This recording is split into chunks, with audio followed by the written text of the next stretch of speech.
Welcome to Deserted.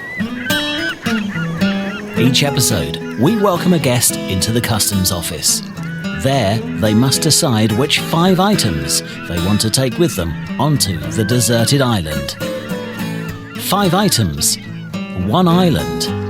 This is Deserted.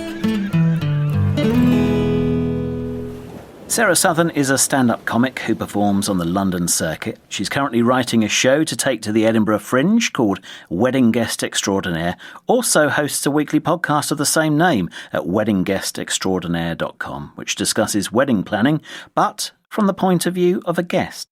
Sarah Southern, welcome to the Customs Office. Thank you. You are here to get 5 items across my desk here. A website, a podcast, a Twitter feed, a book, and a gadget or device. And dear listener, you can find links to all of these choices at desertedpodcast.com/Sarah or in your podcast app of choice. Sarah, what is your website that you would like to take with you to the desert island? My website of choice is seat61.com, which is a website that helps you plan train travel around the world. Your choices have been given to me on the docket before we began, and I always have to vet the items here. When I first saw the website, that gave me not much. Well, I knew it was going to be transport related, and so I had to look in a little further into this. So it seems to be run by a chap called Mark Smith, and he spent some time as a station manager for Charing Cross, London Bridge and Cannon Street stations in London. And then eventually ended up working for the Department for Transport, regulating fares and ticketing on the network. And he's been doing this website since 2007 full time. Did you know that? Yeah. Amazing. Because he named it Seat 61 as that's the seat that he was in when he first took the Eurostar across to Paris when the Channel Tunnel opened. And the man is just obsessed with travelling on the train around the world. And I, too, love taking a train. Mm-hmm. And it is just the most wonderful website to lose time in. If you suddenly think, oh, God, I'd love to go to Afghanistan overland. How would I do that? And it plots out the journey. And often he has taken it, so it'll have a review of what the train will look like, what first class would look like, what second class would look like, what a sleeper carriage would look like. So if you do like travelling by trains, which I love to do when I'm abroad, not so much in the United Kingdom, it's just wonderful as you can see exactly what the bullet train is going to look like when you go from Tokyo to Kyoto. You can picture it and you can make your best decision as to what kind of ticket you should buy and where you can buy the tickets and all of those resources. So it's a great website to lose yourself in if you're planning a big adventure, but also just to kind of inform you of all the different train routes there are around the world. And so it's kind of out of the UK that you have your big interest, you would say. That's the part of the website that intrigues you the most and sort of pulls you in. Yeah, I've travelled 3 continents over land. So when I was 21, I went from New York to LA over 5 weeks, sadly not on the train, as the train network in the States doesn't quite facilitate it if you're on a limited journey time and budget. I've also taken the train from Darwin down to Adelaide in Australia, and I've also gone from Saigon in Vietnam, right the way through Vietnam, all the way through China, through Mongolia, through Russia, and then through Scandinavia, and then took the ferry back to North Shields. So I do like taking an epic overground journey. I think it is really exciting. I'd like to do more of it. So if I am going away, so I went to Japan on holiday recently, and I, of course, went on Seat 61 to find the best way to book my rail pass and what trains are interesting, what journeys would excite me whilst I'm out there. One of the reasons why he does the site, well, he came up with 2. One was to inspire people to do something more rewarding with their travel rather than an airport and an aeroplane, and enable people to take the train or ferry by giving confidence and know-how. So that's kind of what you summed up, really.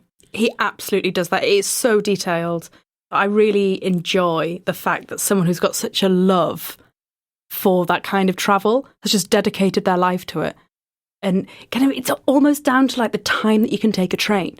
So it'll give you options that if you wanted to take the train to Istanbul, how would be the best way to do it? What train would you need to get from London? What would be the waiting time in Paris? Or would it be better if you went via Brussels? And I just love the kind of almost the pedantry of it, like just it's so detailed. And it's just something to have escapism in. And that's what you think you're going to use it for on the desert island, just to sort of escape the scenario you find yourself in and sort of dream of other places? Yeah, because I don't think I want to know what's going on in the wide world. I don't want to have access to things that I'm missing out on. So I think being able to research other adventures would be a better use of my time and my enjoyment. It's not going to be frustrating because you don't know whether or not you're going to actually be able to do those adventures. Well, no, because I look at that site now for trips that I haven't necessarily got booked. So I often look at what trains I could take in India. I'm not going to be going to India anytime soon as I haven't got the time at the moment. But I still like to look at it and think about it and know that if I did get the opportunity to go, I'd be prepared. I am concerned about the, oh yeah, that would be great to do. Oh yeah, I'm going to do that. Oh, but I can't. I'm stuck on this desert island. There's no trains here. Well, at least we don't think so. So I'm slightly concerned that it's going to be a bit sort of wanderlusty and a sort of kind of, but I'm trapped. But I like it in terms of being able to take your mind away from the situation that you find yourself in, because I think that's an important aspect of life on the island. You do have Wikipedia by default, so that opens up some other areas so you can find out whether the mushrooms are good to eat, etc. Mostly they're not. Seat61.com. I think I'm going to have to approve it. I think we are going to be all right with that one. So brilliant. Thank you. The approve stamp comes out and we are approved on Seat 61, which is Sarah's choice on the podcast. Talking about the podcast, that's what we're going to do next. And we'll also be finding out Sarah's choice of Twitter feed, which did cause some amusement in the customs office this afternoon. Podcast. What is it that you're going to listen to in your ears or out of the bizarre coconut that we have? It is the podcast Planet Money, which is produced by NPR. I think it is one of the most interesting podcasts that is out there. It's roughly about 20 minutes and it breaks down complex economic issues into very listenable and digestible ways for the average person on the street to understand. So a recent one that they did is they bought a barrel of oil and they went through the whole process of buying a barrel of oil over several episodes and who they need to speak to, how they sell it, how it would then be made into a usable form of oil. And they just make it simple for things that we don't really know about but have a really big impact on our lives to be understood. And because it's only 20 minutes, it's the kind of thing that you can listen to as you're wandering around the supermarket getting your evening shop.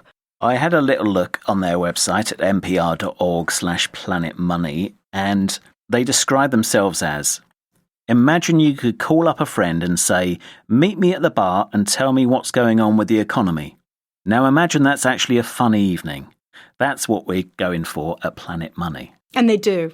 They really do. And they're really zeitgeist as well. Last week they had an episode about unusual packages that people receive that they haven't ordered. And it's this really odd thing with big distribution companies where they effectively, or their suppliers send out very small packages to people of things that they haven't ordered. So they had this one lady on who received a key ring and a dog collar and all of these like random things that she'd not ordered.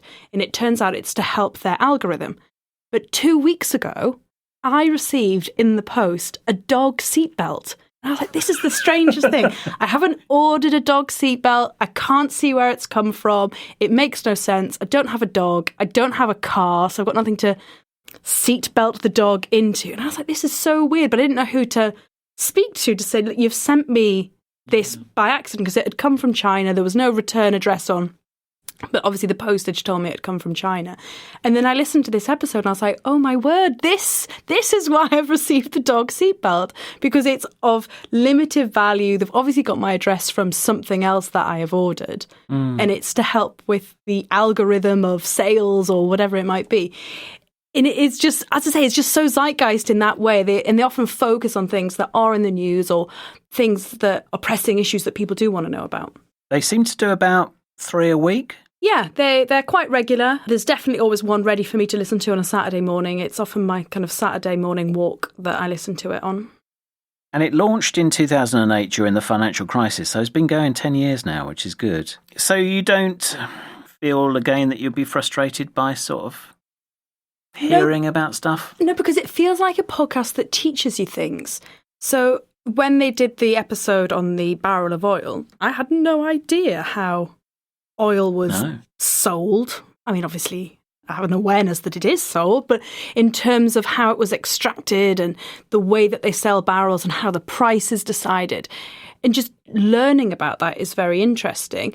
And I think the way that they then talk about quite zeitgeist financial issues, it means that at least you've got a good awareness. And I just think having a better understanding about the most important thing, finance, is really great.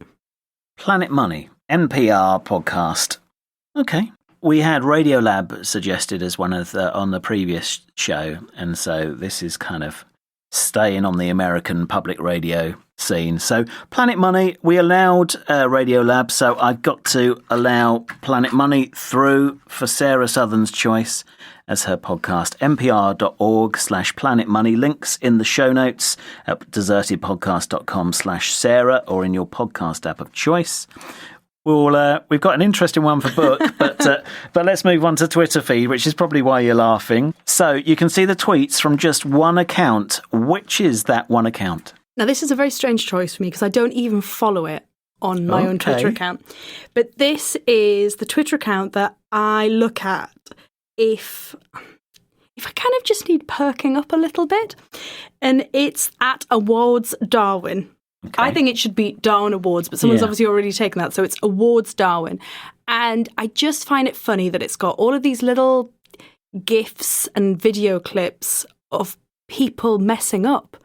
And it just amuses me. And again, it kind of fits with that thing. I don't want to know what's going on in the world. So I didn't want to follow a news or gossip Twitter or anyone telling me what's going on in the world. But I don't like to watch the ones where anyone gets hurt. Mm-hmm. I just like the funny ones or like silly signs that are, clearly are ridiculous.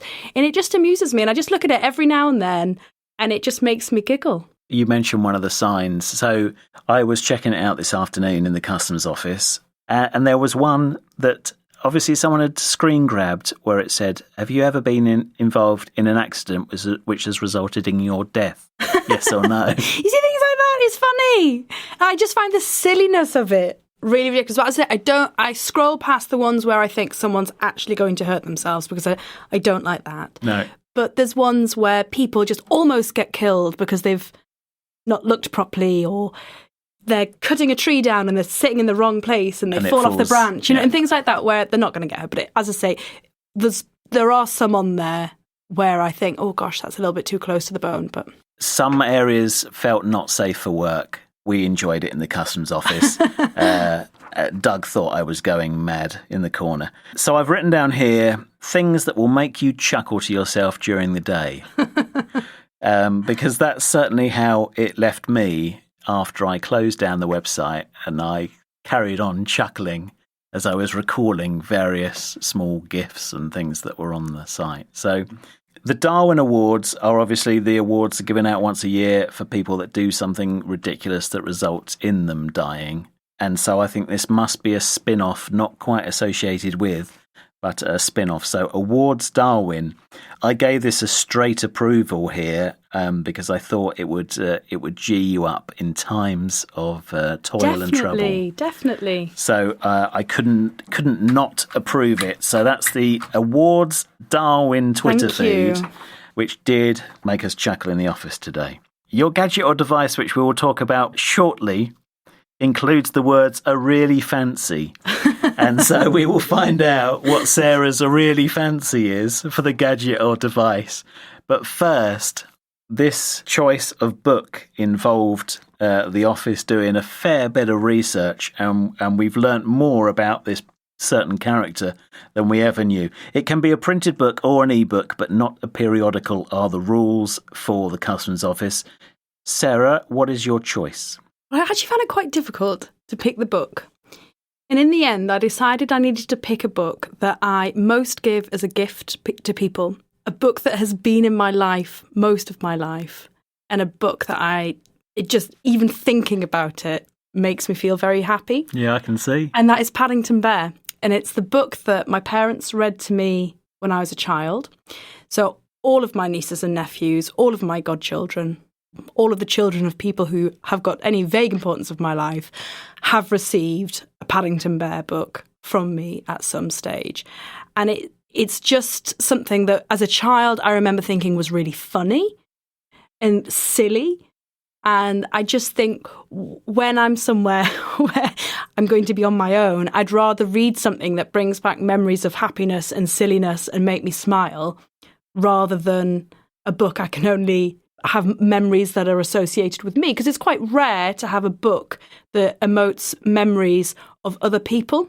Mm-hmm. But because I read it with my family and I've given it to so many other people as gifts, I thought it would be a good book that would then remind me of wonderful times in my life.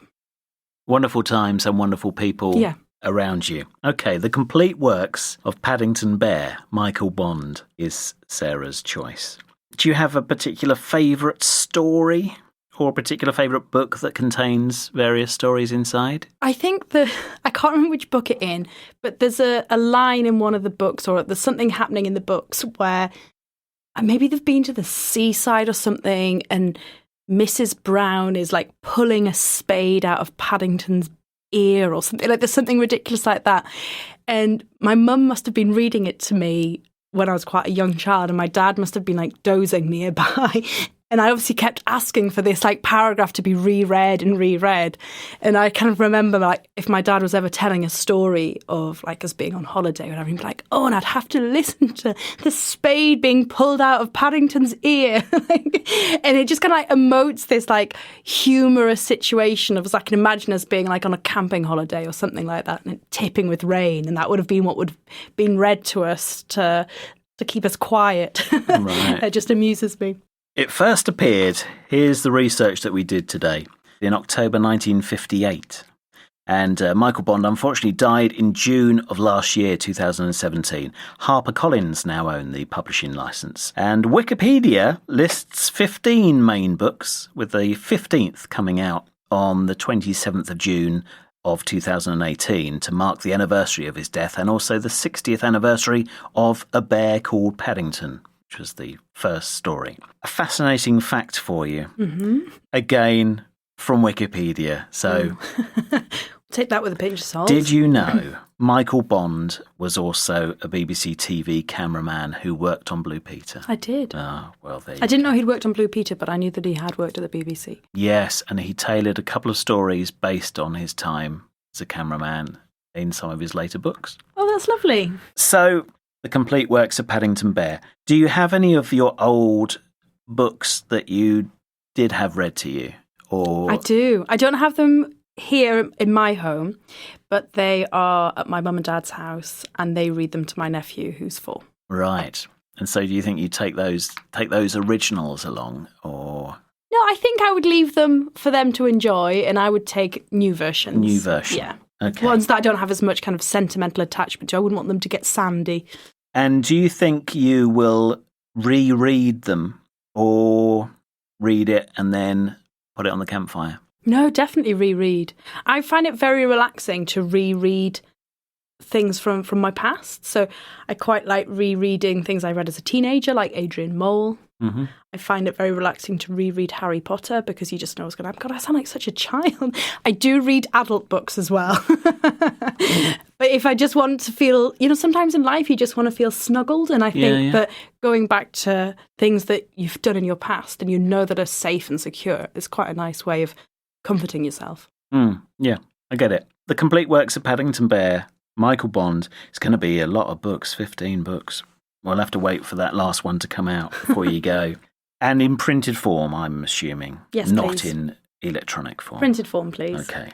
I think it's approved. We've only got one more thing to find out. Links to, well, I had a bit of trouble trying to find the complete works of Paddington Bear, but, it does kind of exist, but I think you have to sort of make it up from a various selection of books. So then, your final item, which we ask you for a gadget or device, one item. It cannot be a computer, mobile phone, or other broadcast communications or internet access device.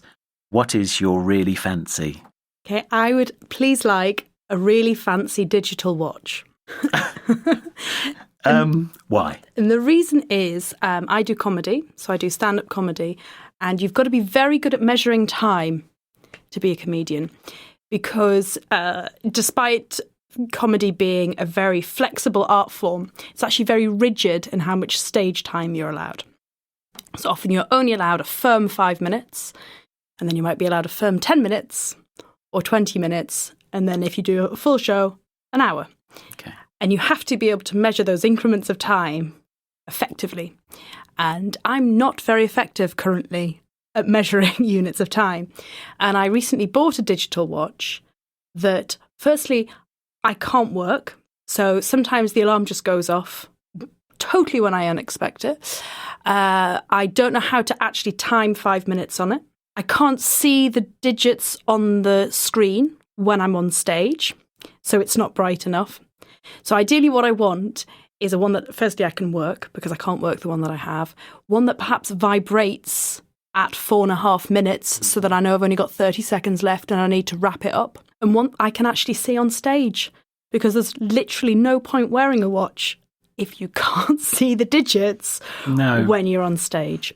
It needs to be close by, and ideally, if it can be discreet, where it vibrates. I like the vibration idea. Then I can know for sure how I'm doing. Because often if you're in kind of the full flow of performing, it is quite easy perhaps, especially if you're having a lot of interaction with the audience, to know where you're at. So if something is then physically vibrating on your wrist, then it would remind you that, you're at a certain point within your story.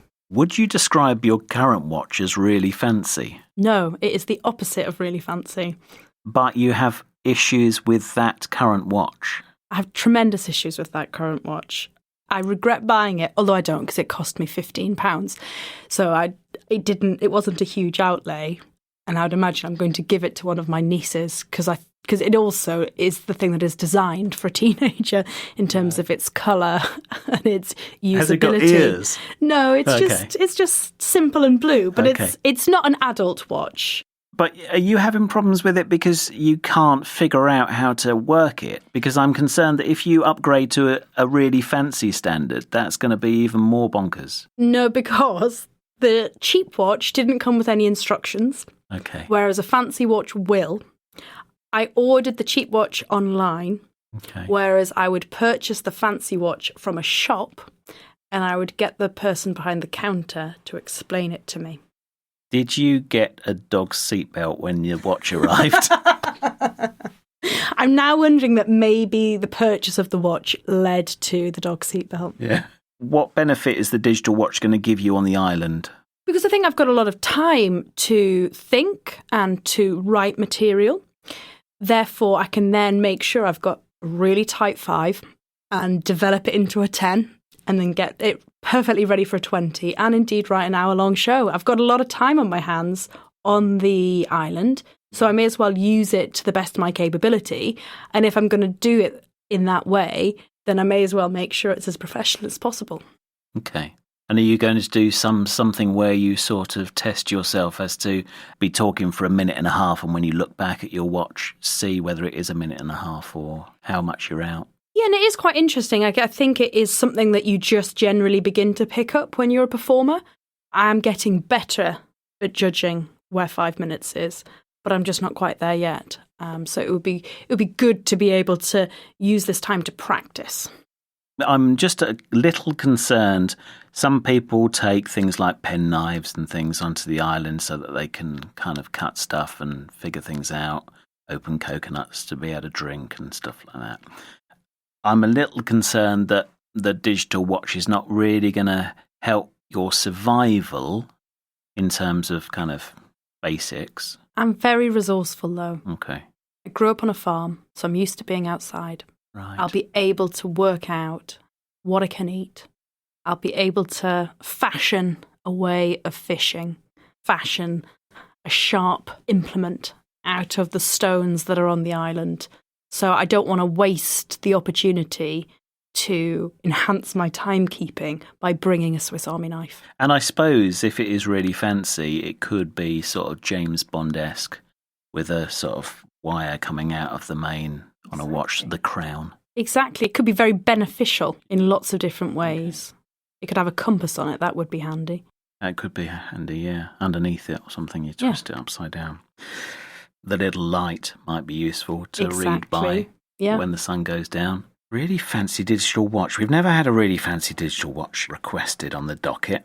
There is an element of concern, but based on your evidence that you provided, I think we're going to have to go with an approved on that, a clean slate. Brilliant, thank you. A really fancy digital watch. We can't link to that on Amazon because it's just, we'll just go to the really fancy watch store. But that is Sarah's choice. So what's left for me to ask you is, do you think you're going to enjoy your time on the island? Or are you slightly nervous about it? I think I'll enjoy it. I do quite like my own company, so I think I'll enjoy the serenity of it. Well, fantastic. We do hope you do enjoy yourself. Sarah, thank you for your time. Thank you for joining us in the customs office, and good luck. Thank you very much. Thanks for listening to Deserted. To listen to previous episodes, either subscribe in Apple Podcasts, your podcast app of choice, or head to desertedpodcast.com. Please leave a review on iTunes, and if you want to send a message in a bottle with feedback, or you would like to be on a future episode, send it to customs@desertedpodcast.com.